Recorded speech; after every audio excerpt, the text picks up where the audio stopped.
Hello guys! Magandang hapon sa inyong lahat. I am Chin Rodriguez from Masagari Channel, a faith healer, also at a reader. So ngayong hapon na to, tingnan natin ang sabihin sa inyo ng ating mga gabay. So this is a weekly gabay for the month of November 1 hanggang November 7 for the sign of Taurus. So Taurus, welcome to my channel. Ano kayang messages, advices ng spirit guides ang ating masasaga for today's video? Kanino kayang energy or kaganapan sa buhay ng mga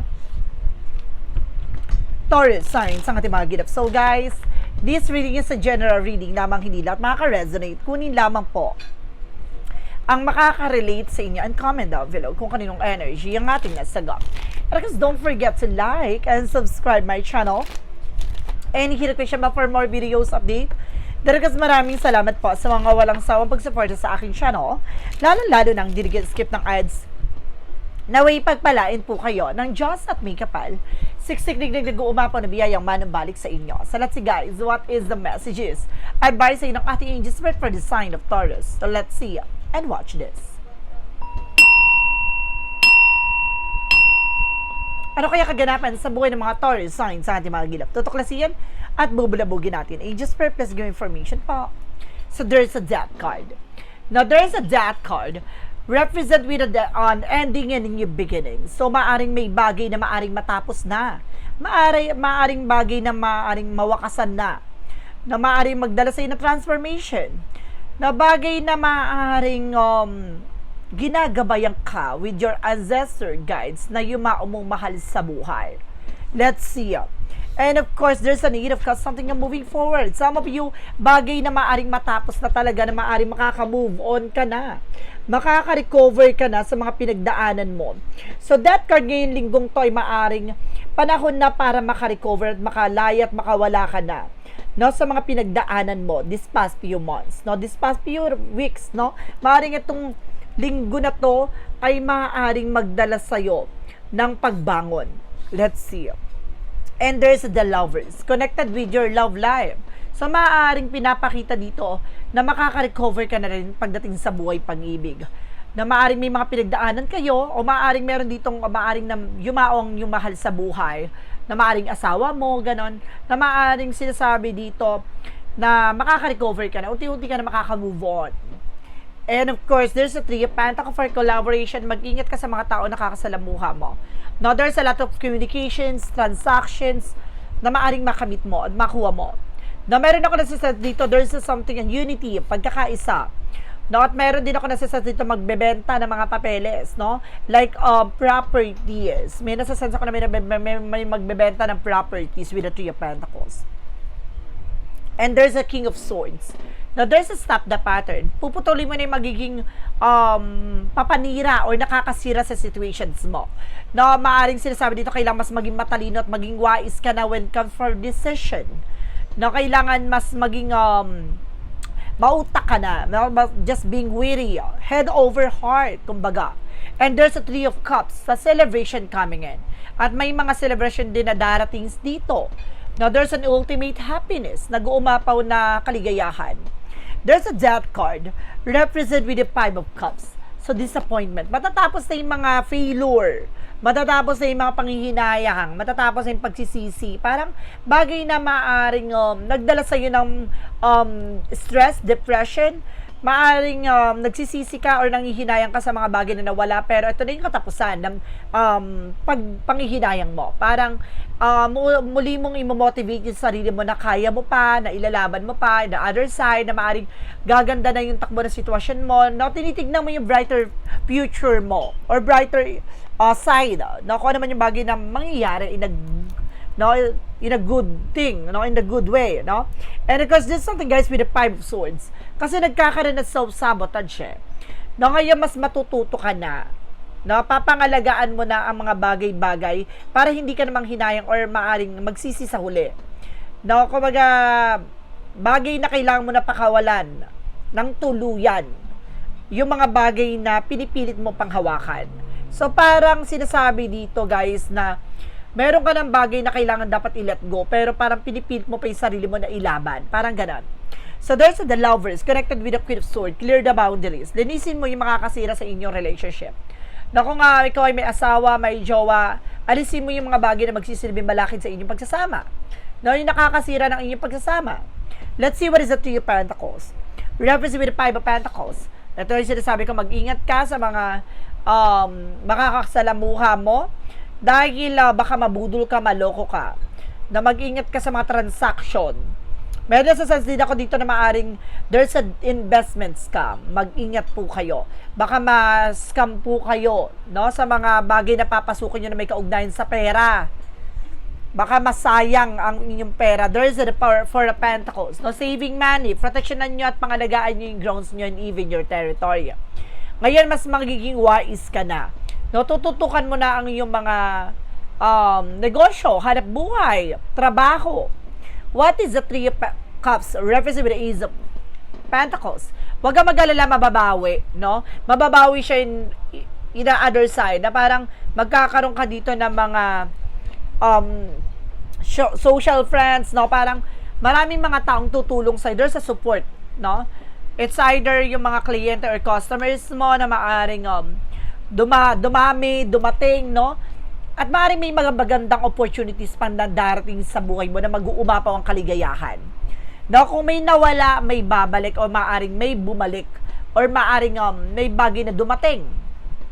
So there's a Death card because the Five of Cups. Reference with the Seven of Wands. Sige, ngayon po, protection mo yung sarili mo.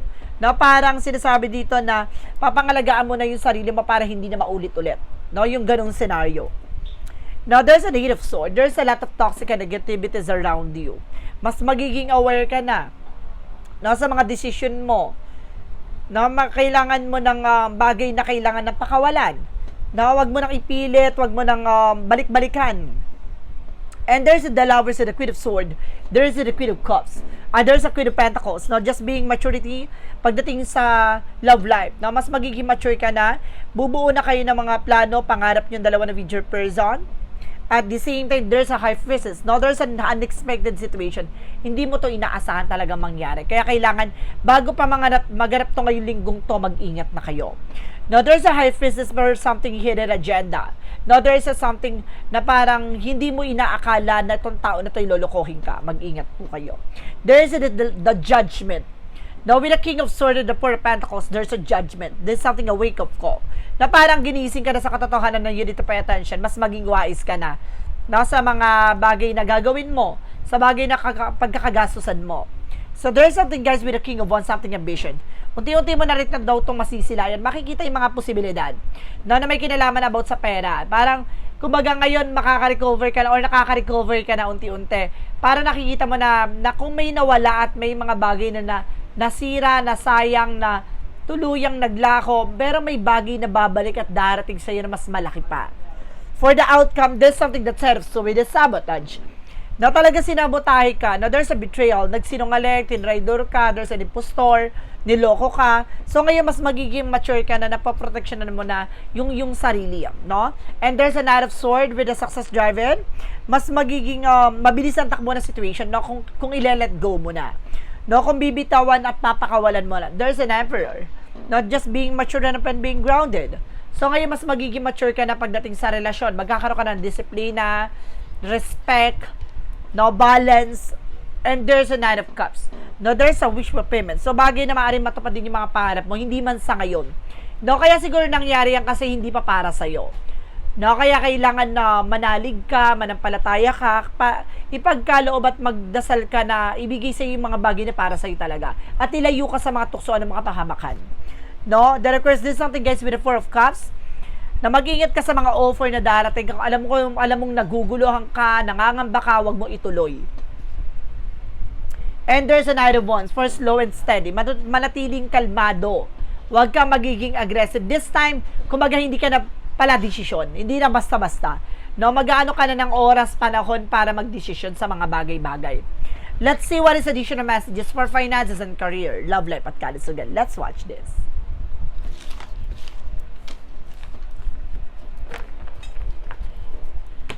Okay, pagdating tayo sa finances and career, love life at kalusugan.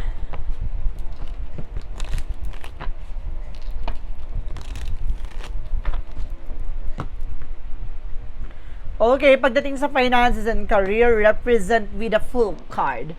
Now, there's something in new beginning. Na magkakaroon ka ng bagong simula dito. Magtiwala ka sa sarili mo. Alisin mo yung takot at pangamba mo. Na pagdating sa finances and career, there's something na bagong simula. No, sinubukan ang iyong pananampalataya at tiwala sa mga tao, bagay. Kailangan, kumbaga ngayon mas magiging mature ka na. No, hindi ka na basta-basta magtitiwala sa mga tao sa paligid mo. And of course, there's a chart card, there's a changes, a development, no, magkakaroon na ng pagbabago. No, pagdating sa finances and career, kumbaga ngayon may mga changes ng darating. And there's a 10 of Wands, something a burden. No, may bagay pang nagbibigay pabigat dito sa'yo na kailangan mo talagang i-release. No, yung bigat siguro ng sama ng loob, hinanakit, na kailangan mo talagang pakawalan niya kasi magsisilbing blockages yan. At the same time, there's a tower moment. Some of you nakaranas ka talaga ng something chaos or pagkasira, bankruptcy. So, sa mga business, nagkaroon talaga ng pagbabagsak. Maaring there's something na maaring matatapos din to. No? Parang makakapagsimula kang muli. And of course, there's something that temperance with a perfect timing. So, lahat ng bagay nito sa tamang pagkakataon. Nasa tamang panahon. May mga paalala lang dito na kailangan mo talagang pagdaanan to. Bagay na maaring masira, pero sa likod noon may bagay na mabubuo. No? Kung bagay na nawala, may bagay na darating. At the same time, there's a Two of Cups, no? There's a partnership. May taong tutulong sa'yo o may taong makakasama ka sa pagbuo nito. Let's see, pagdating sa love life, there's something, a Six of Cups. There's a past person coming back. So, mag-ingat ka sa mga taong babalik. Hindi lahat ng mga taong bumabalik ay talagang sincere, no, sa kanilang pagbabalik. And there's a Page of Wands. May matatanggap ka phone call, messages, and email. Pagdating sa love life, makakatanggap ka ng mga unexpected na mensahe na magpapakilig sa pihikang puso mo. Now, mag-ingat ka. There's a Page of Cups. Makinig ka sa intuition and gut feeling mo. Kung itong tao na to ay maaaring puro bulaklak lang ang kanyang sinasabi, huwag kang masyado nagtitiwala. And there's a Six of Swords, no? Makakaalis na kayo sa hindi maganda sitwasyon pagdating sa buhay pag-ibig. Or kailangan nyo lumipat, no? Ng lugar, ng bahay. And there's the Queen of Wands, by confident. Lakas naman loob mo, maging matapang ka. Alisin mo yung pag-alilangan at takot mo. No, yung bagay na nagbibigay balakid sa'yo para makuha mo at magawa mo yung bagay na yon. Kasi the more na natatakot ka, hindi mo masusubukan, no, yung bagay na yon. So, kung alam mo na, subukan mo na, take that lessons, no, sa buhay mo. And there's the Two of Pentacles, manatili kang balanse. No, there's something a give and take dapat pagdating sa relationship. Pagdating naman tayo sa kalusugan mo, there's the Hierophant for education and lesson learned. Matuto ka na, no? Sa mga pinagdaanan mo, maaring marami ng bagay na nagbibigay stress at kaguluhan sa isip mo. And there's a Four of Swords na napakabigat ng iyong kalooban, ng iyong sarili.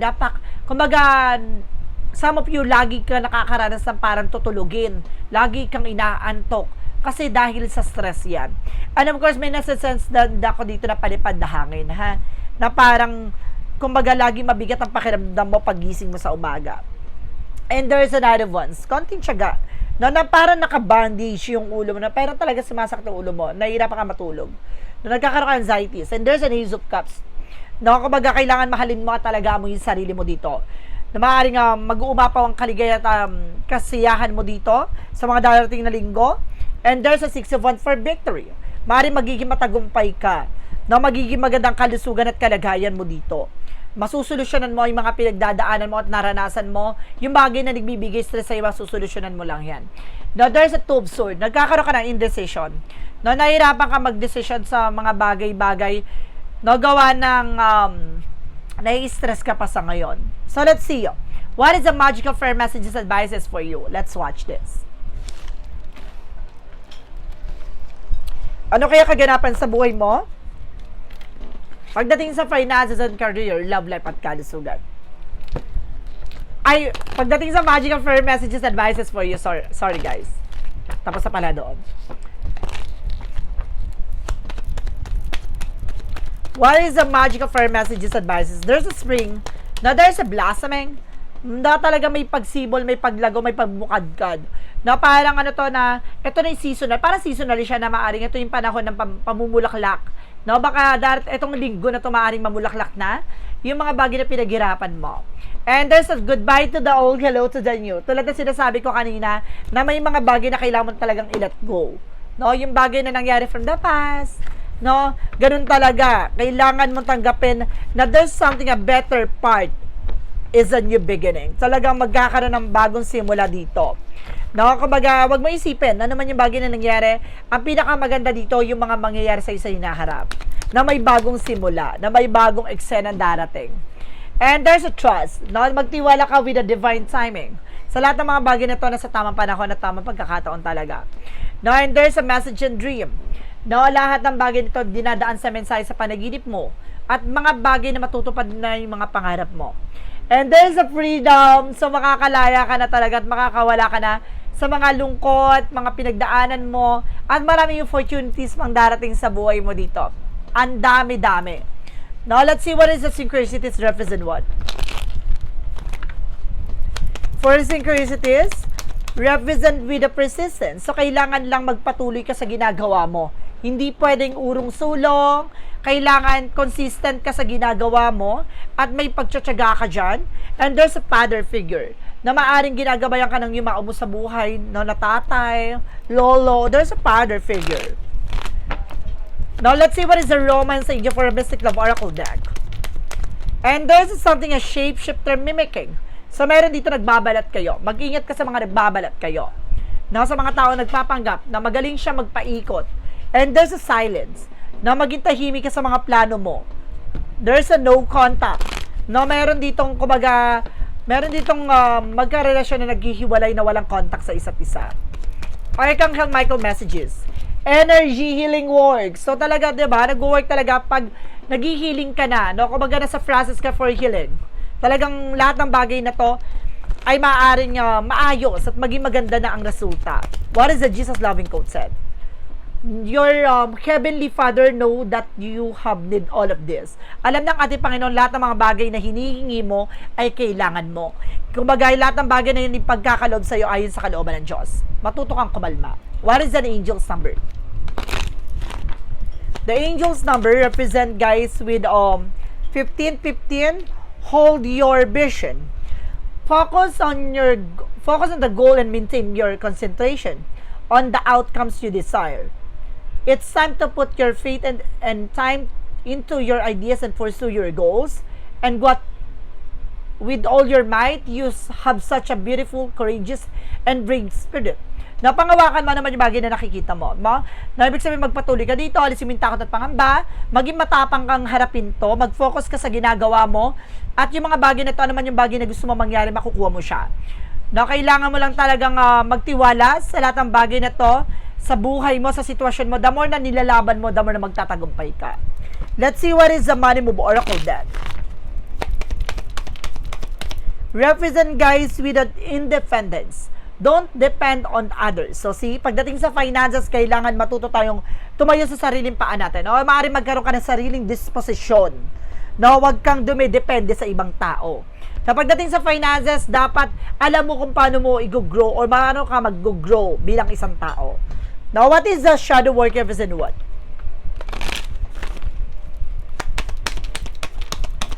And there's a wooden healer. Empathy, healing, purpose. It's all about healing, guys, no? Kahit gaano kalalim ang sugat na to, may bagay na ihilom to, no? Kailangan mo lang talagang pakawalan at bitawan yung nakaraan. Parang sugat yan eh. No, kapag ang sugat humilom na, wag mo nang kalkalin pa, mananariwa yon. Kaya sinasabi na goodbye to the old, hello to the new, bagay na kailangan mo nang pakawalan. Wag mo nang balik-balikan. What is the clarifying for a life situation?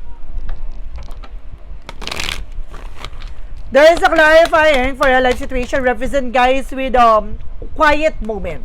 Seek solace in the silent where clarity find its true voice. So, kailangan mo talaga ng tahimik na lugar para, diba, na malaman mo ano may bagay na dapat mong gawin. No? At kailangan mo makinig sa iyong mga gabay. No? Clarifying for a love situation. Alam mo yung sense ako na silent na parang ang atake dito na parang magiging matagumpay ka sa tahimik na sitwasyon. No? Kasi the more na parang loud ka, the more na parang nalalaman ng mga galawan mo sa mga tao sa paligid mo, hindi ka magiging matagumpay kasi there's a lot of evil eye. Na mas maganda yung tahimik ka, no? Yung attacking mo is something silent. Ganon. And there's something, guys, with the prickly defenses. Barrier caused by past hurt block you. Be patient. Taba mo yung pasensya mo. Isa sa bagay na nagbibigay ng karang o hadlang dito is yung mga bagay na nakaraan na kailangan ng pakawalan. Tulad na sinasabi ko, di ba? Kumbaga, past is past, never come back. Now, let's see what is the what lies beneath with the future.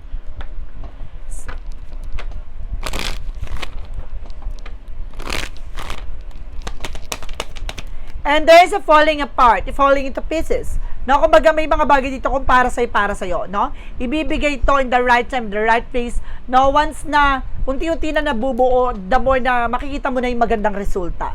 Hinay-hinay lang. What is the part of the light? Represent what? A part of the light represent what?